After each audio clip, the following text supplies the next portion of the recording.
morning I'm getting the Hawaiian towels from the SuperSoftCotton Towel Club on the loom, and I just wanted to show you all a few things that I'm coming across that may help you along the way, and you may have some questions. So following the warp order chart, we had 20 threads of the cottontail in the white, and so that would have been 10 slots.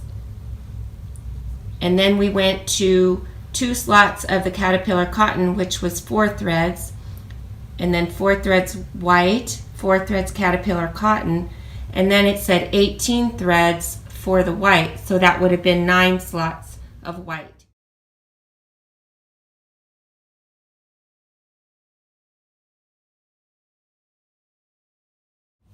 And then we got to the middle part where it was 17 repeats. So we have 4 threads caterpillar, 4 threads white, 4 threads caterpillar, 4 threads white, and you'll repeat that 17 times all the way across.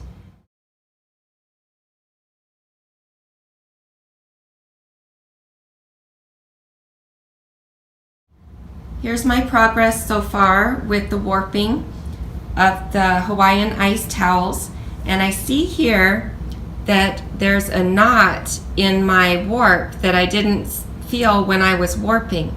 So actually I'm going to take that out because I don't want to have any knots in the warp that will hang up in my heddle. So we can just go back and unwind that thread and then tie it onto the back beam and start a new warp thread, because you never want to have a knot in your warp. Okay, so I've taken the knot out and I tied off my white here on the back, and I'm going to start a new white warp thread right there so that we don't have that knot that can hang up in our heddle. Okay, so far so good. We have the 20 to start with, the 4, 4, 4, 18, and then 17 repeats of the 4 caterpillar, 4 cottontail, 8 white. And now we're over on to the opposite side where we're going to do 18 white threads. I'm finished warping the Hawaiian ice towels from the SuperSoftCotton Towel Club, and I'm ready to wind the yarns onto the back beam. I just wanted to show you a little bit here. Here's my 2.75 yard warp.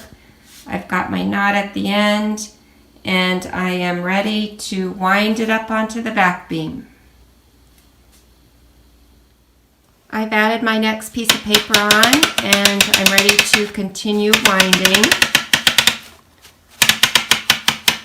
Straightening the paper as I go.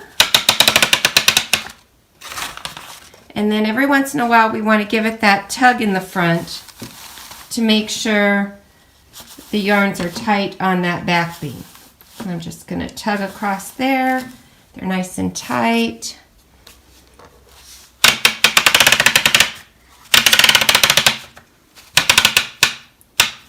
And I've run out of my paper again, and so I'll need to add on a new piece. I've now reached the end of my warp where I've tied my knot, and I'll untie that and continue winding until I have about 12 inches or so hanging in the front of the loom. Okay, we're finished warping and we're all wound up on the back beam. We have our threads here in the front, and now I'll be moving one of the threads from each slot into the holes. And that will finish our warping for today.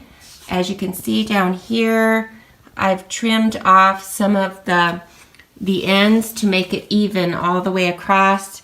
For some reason, one side is always a little bit shorter when I warp, so I give my warp a little haircut to make it even all the way across.